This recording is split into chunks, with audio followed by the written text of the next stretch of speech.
¿Qué tal, compañeros? Demos pie a la clase del día de hoy. El día de hoy vamos a ver una aplicación de ecuaciones diferenciales un poquito compleja. No significa difícil, pero sí conlleva un conocimiento más a fondo de lo que está pasando. En este caso, filtros eléctricos, además de que este suele ser bastante utilizado para futuras materias. Por ejemplo, bueno, más bien, tenemos el ejemplo que dice, en un circuito eléctrico como el de la imagen se desea encontrar el voltaje en el capacitor. Analiza dicho voltaje para tiempos grandes. Esto implica hacer un análisis de estado estable y analiza cómo cambia dicho voltaje para diferentes frecuencias. A ver, tenemos que ahora en este circuito eléctrico yo tengo mi fuente de voltaje que me va a estar entregando una función senoidal con una amplitud V0 y aquí lo tengo indicado como un voltaje de entrada. Esta fuente va a generar una corriente eléctrica que va a atravesar mi resistencia y a mi capacitor. Y me están pidiendo que yo me fije que encuentre este voltaje de salida. Este voltaje de salida, como está de forma paralela al capacitor, técnicamente si yo encuentro el voltaje que tiene mi capacitor, voy a encontrar mi voltaje de salida. Así que empecemos. Ya que no nos dan ningún número, voy a tener que llevar a cabo puro cálculo simbólico. Ojo, no es difícil, pero puede llegar a ser un poquito complicado, puede llegar a ser un poquito confuso. De hecho, esa es la palabra adecuada. A ver, ¿cómo vamos a empezar? Con la ley de voltajes de Kirchhoff. Recuerden que si yo tengo una malla cerrada, la ley de voltajes de Kirchhoff me dice que todas las subidas más las caídas de tensión deben de darme exactamente igual a cero. En este caso, mis caídas de tensión serían mi resistencia y mi capacitor, mientras que mi única fuente sería este voltaje de entrada. Así que yo tengo A. Y el comportamiento de una resistencia ya se la saben. Es, según la ley de, según la ley de Ohm, el voltaje en una resistencia es igual a la intensidad que la está atravesando por la resistencia de la misma. También sabemos que el voltaje en un capacitor es igual a la carga que está almacenada entre sus placas partido entre la capacitancia del mismo. Así que utilizando estos datos y mi circuito, podemos decir que mi voltaje de la resistencia más mi voltaje en el capacitor es igual a mi voltaje de entrada. El voltaje en la resistencia lo sustituyo por la fórmula R por I. El voltaje en el capacitor, Q partido entre C. Y mi voltaje de entrada, V0 seno de omega T. Ojo, algo que no había comentado aquí arriba. Este omega T es el que me va a decir qué tan rápido va a estar subiendo y bajando la función. Si omega es un número grande, va a subir y bajar muchísimas veces, mientras que si omega es un número pequeño, el movimiento de la función seno va a ser muy lento. Va a subir y bajar muy pocas veces en un segundo. Insisto, si omega es grande, va a subir y bajar muchas veces en un segundo. Ahora, regresemos a nuestra ecuación. Recordemos que la corriente es la derivada con respecto del tiempo y esta R aquí me estaría estorbando la derivada de Q respecto de T, así que la mando dividiendo, por lo que mi ecuación diferencial me quedaría de esta forma. Ya que la tenemos de esta forma, necesito encontrar la solución. Vamos a utilizar el método de variación de parámetros. Recordemos que la función Q complementaria sería igual a E a la menos integral de lo que se está multiplicando por la función Q aquí en la ecuación diferencial. E a la menos integral de 1 partido entre RC de T. Integral de RC de T, pues sería menos T partido entre RC. Ya tengo mi función Q complementaria. Vamos a calcular entonces mi Q particular. Antes de calcular la Q particular, tengo que encontrar la U. Recordemos que la fórmula para encontrar la U es igual a la integral de la función que yo tengo del otro lado del igual, el V0 partido entre R seno de omega T, entre mi Q complementaria. Así de buenas a primeras, resulta un poquito difícil echarnos esta integral. No se preocupen, el V0 partido entre R, como son constantes, lo voy a sacar de la integral. Y esta división entre E a la menos T RC lo voy a subir al numerador con la potencia con signo cambiado. Así que me quedaría e a la t partido entre RC seno de omega t dt. Me voy a aventar esta integral. Esta integral, desgraciadamente, es una integral que se tiene que resolver por partes, donde la función trigonométrica seno es lo que yo voy a derivar, mientras que mi función exponencial es lo que yo voy a integrar. Derivo seno, integro e. Así que u sería seno de omega t y db sería e a la t partido entre rc de t. Derivo seno de omega t y me quedaría omega coseno de omega t de t. Mientras que la integral de la exponencial me quedaría rc por e a la t partido entre rc. Por lo que de esta integral yo ya puedo decir que me quedaría u por b, así que rc por e a la t partido entre rc seno de omega t menos b por du, menos la integral de b por du.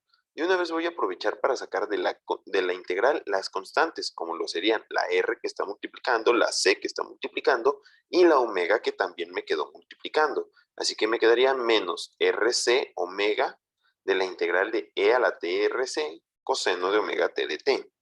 Esta última integral se vuelve a resolver utilizando una una integración por partes, donde otra vez lo que voy a derivar es mi función trigonométrica coseno, en este caso, y lo que voy a integrar es mi función exponencial, e a la t partido entre rc. Por lo que me quedaría que la derivada de u sería menos omega seno de omega t de t. Y de la misma forma, vamos a construir el resultado de esta integralcita de aquí.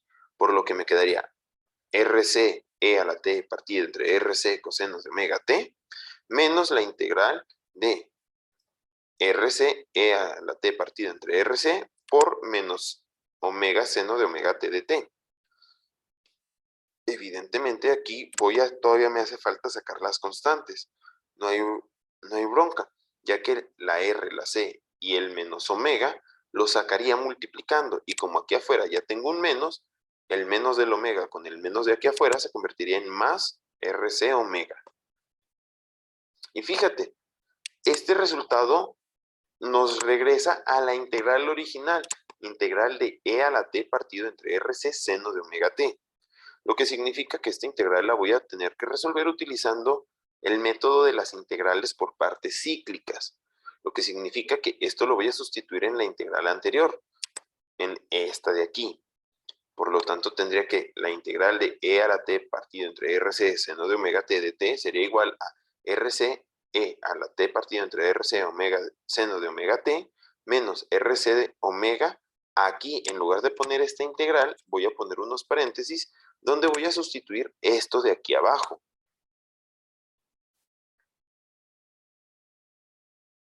Fíjate, aquí tengo la integral, la primera integral, sustituyo con estos paréntesis y ahora sí desarrollo.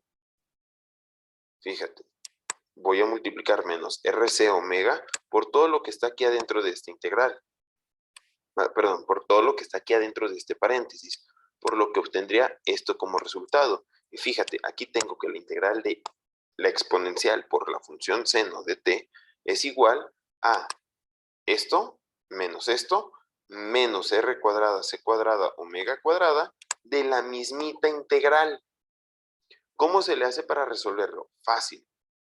Esta integral que del lado derecho está restando, la voy a mandar aquí está ya simplificada la expresión, ya sin tantos desarrollos.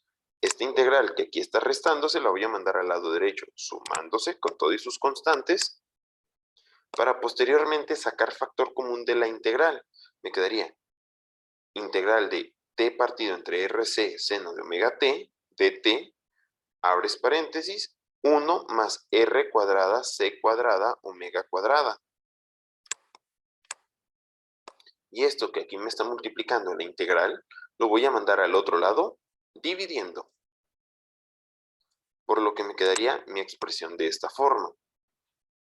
Ojo, recordemos que aquí técnicamente ya tengo el resultado de esta integral, pero pues no nada más necesitaba esta integral. Originalmente esta integral tenía adelantito el B0 partido entre R, por lo que me quedaría que mi función u es B0 partido entre R de la integral original, la cual la sustituyo, y me quedaría esto de aquí.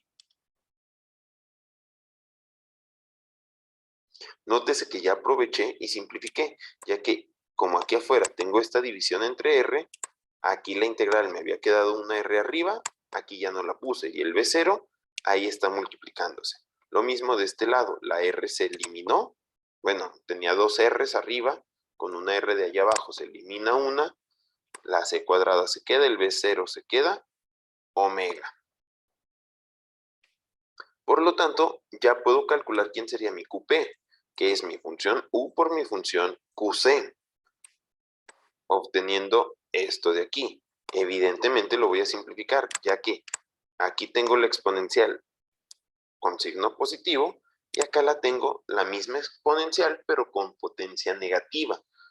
Ahora, a la hora de que yo haga esta multiplicación, las exponenciales se van a anular y me quedaría nada más esta expresión como mi QP. Ahora, la puedo dejar escrito, no hay ningún problema, pero voy a tratar de escribirla un poquito más simplificado. Para eso voy a utilizar la siguiente identidad. Si yo tengo dos funciones trigonométricas que tienen la misma frecuencia angular, o sea, que el ángulo es lambda t y la otra también es lambda t, yo las puedo simplificar, las puedo unificar a una sola función. Ya no tener un seno más un coseno, sino solamente tener un seno. Nada más que la amplitud, este C1 y este C2, pues no es una suma sencilla, sino que se hace con una raíz cuadrada, elevando ambas amplitudes al cuadrado, sumándolas y luego sacándoles la raíz. El ángulo se queda igual, lambda t, solo que se le agrega un pequeño ángulo de desfasamiento, el cual su fórmula sería arcotangente de C2 partido entre C1.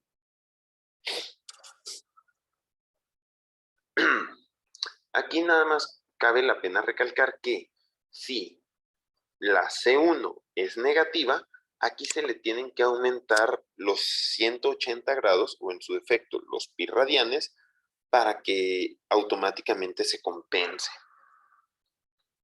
Pero bueno, en este caso como el valor de C1 es positivo, no tengo problema alguno.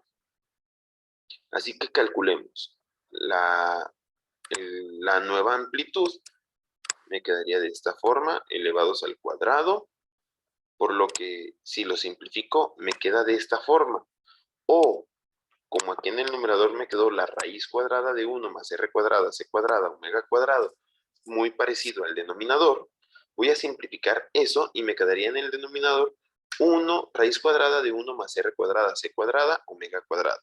Mientras que en el numerador solamente tendría b0 por c.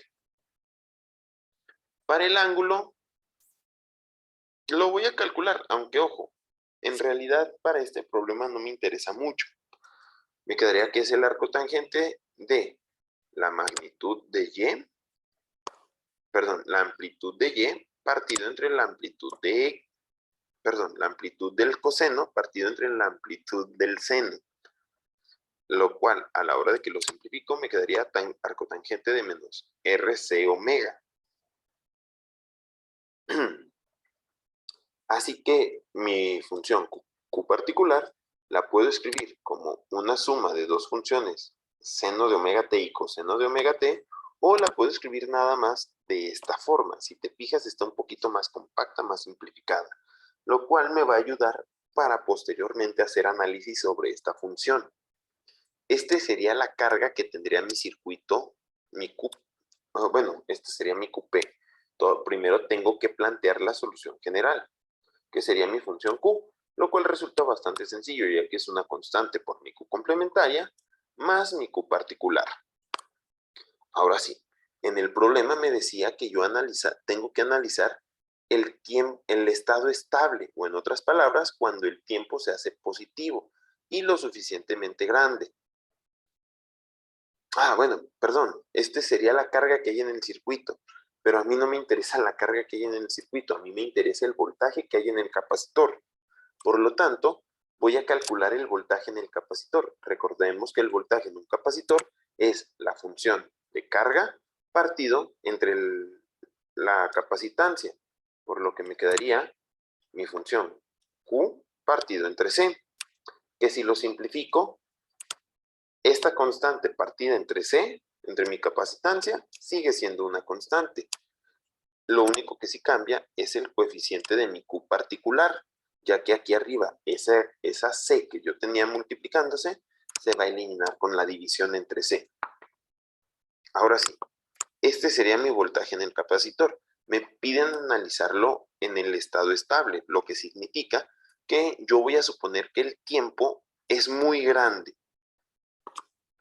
Si el tiempo es muy grande, pues e a la menos un número muy grande, esta función exponencial va a tender a hacerse cero, o en otras palabras, va a desaparecer. Por lo que yo puedo analizar que mi voltaje en el capacitor va a ser ya sin este término correspondiente a la Q complementaria. Solamente voy a dejar el análisis correspondiente a la Q particular. Este primer término, que es el que ahorita tuvimos que eliminar o que se eliminó por el efecto de que el tiempo se hizo muy grande, es conocido como el efecto transitorio o el estado transitorio, donde el sistema se adapta al golpe de arrancar, pero ese efecto desaparece con el tiempo. Lo que sí es bastante interesante es el efecto este, que es el que se va a quedar en el estado estable. Ahora, este sería mi voltaje en el estado estable. Omitamos tantito el ángulo. Si te fijas, esta función de aquí se parece mucho a mi voltaje de entrada. La única diferencia, omitiendo el ángulo, es que tiene esta división entre la raíz cuadrada de 1 más r cuadrada c cuadrada omega cuadrada. Y aquí me pedían hacer un análisis para diferentes frecuencias. Si nos fijamos en este último resultado, podemos ver que para valores muy pequeños de omega, ¿qué es lo que va a pasar? Imagínate que omega es tan chiquito que casi vale cero. Omega al cuadrado sería todavía más chiquito. Un número que casi es cero multiplicado por r cuadrada c cuadrado, pues te va a quedar muy cercano al cero. 1 más un número muy chiquito, pues prácticamente vale 1. Raíz cuadrada de 1, pues vale 1. Y B0 partido entre 1, pues sería B0. Lo que significa que el voltaje en el capacitor para muy bajas frecuencias sería prácticamente igual a mi voltaje de la fuente, la misma amplitud. Mientras que para valores muy grandes de omega, ¿qué es lo que va a pasar? Imagínate que omega es grande. Al cuadrado se hace todavía más grande. Multiplicado por r cuadrada y c cuadrada, todavía se va a hacer más grande. Un número muy grande más 1, pues es a sumarle un 1 a un número muy grande no te afecta gran cosa. Por lo tanto, este denominador es un número muy grande. Aunque yo le saque la raíz cuadrada, sigue siendo grande ese número. Y el voltaje de cero partido entre un número muy grande, pues tendería a hacerse prácticamente cero. ¿Qué es lo que significa? Para bajas frecuencias, el voltaje del capacitor prácticamente va a ser el mismo que el voltaje en la fuente, mientras que para muy altas frecuencias, el voltaje en el capacitor va a ser prácticamente cero. Esto de aquí, si yo lo grafico, ojo, nada más grafico esto, tomando en cuenta que B0 vale 1, R cuadrada por C cuadrada es igual a 1, y lo único que yo hago variar es esta omega cuadrada, me daría una gráfica de esta forma. Si te fijas, cuando la omega vale 0, o sea, cuando la velocidad angular prácticamente es 0, vale aquí 1, o sea, lo mismo que el voltaje de entrada. Y entre más se vaya haciendo grande la omega, o sea, entre más avanzo a la derecha, más pequeño va a ser el voltaje del capacitor. Poco a poco va a ir desapareciendo. Este tipo de circuitos, este tipo de análisis suelen resultar bastante útiles. Por ejemplo, ¿en qué? Por ejemplo, en el estéreo. Va a haber veces que no te interesa que toda la música suene más fuerte, sino que solamente una parte de la música se escuche más fuerte. Por ejemplo, ¿qué? Pues, por ejemplo, los bajos. Hay mucha gente que le encanta sentir cómo el golpeteo de los bajos te hace vibrar, literalmente sientes que te mueve o que se mueve el aire alrededor tuyo. Si tú nada más quieres amplificar el bajo, pues no es necesario amplificar todo el espectro del sonido, sino que a la música, que es una onda senoidal, con combinaciones de muchísimas ondas a muy altas y bajas frecuencias, se le pasa por un filtro. Ese filtro lo que hace es que de la música original le tumba todas las altas frecuencias. Tú solamente te vas a quedar con frecuencias bajas y a esas frecuencias bajas les haces una amplificación. Las multiplicas por un número para que se haga grandota y luego eso lo sumas con el resto de con el resto de la música, haces una suma de funciones y ahora sí, ese sonido lo mandas a las bocinas. ¿Qué es lo que va a pasar? Como los bajos van muy amplificados, pues las bocinas van a darte el efecto de esos bajos. Evidentemente se suele recomendar tener las bocinas adecuadas. No vas a utilizar un tweeter para sonidos de baja frecuencia. Se suele utilizar, pues ahora sí que el bajo, que es la bocina que va dentro de una caja en la cajuela usualmente, o un subwoofer.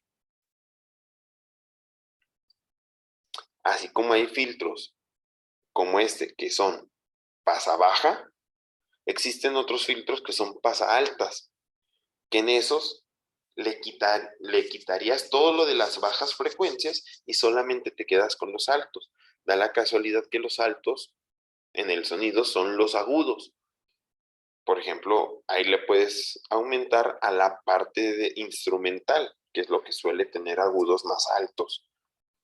O existen otros filtros, pero ahí sí ya son un poquito más complejos, que son pasabanda, que te quitan muy bajas frecuencias y que te quitan muy altas frecuencias, que solamente te dejan pasar ciertas frecuencias. Y esas frecuencias, pues dependiendo de cómo las ubiques, te pueden ayudar a aumentar el sonido de la voz. La voz suele estar en un rango de frecuencias medio y aumentarle los medios implicaría que se escuche más claro, más fuerte la voz. ¿De acuerdo? Así que este sería nuestro último ejemplo. Muchas gracias.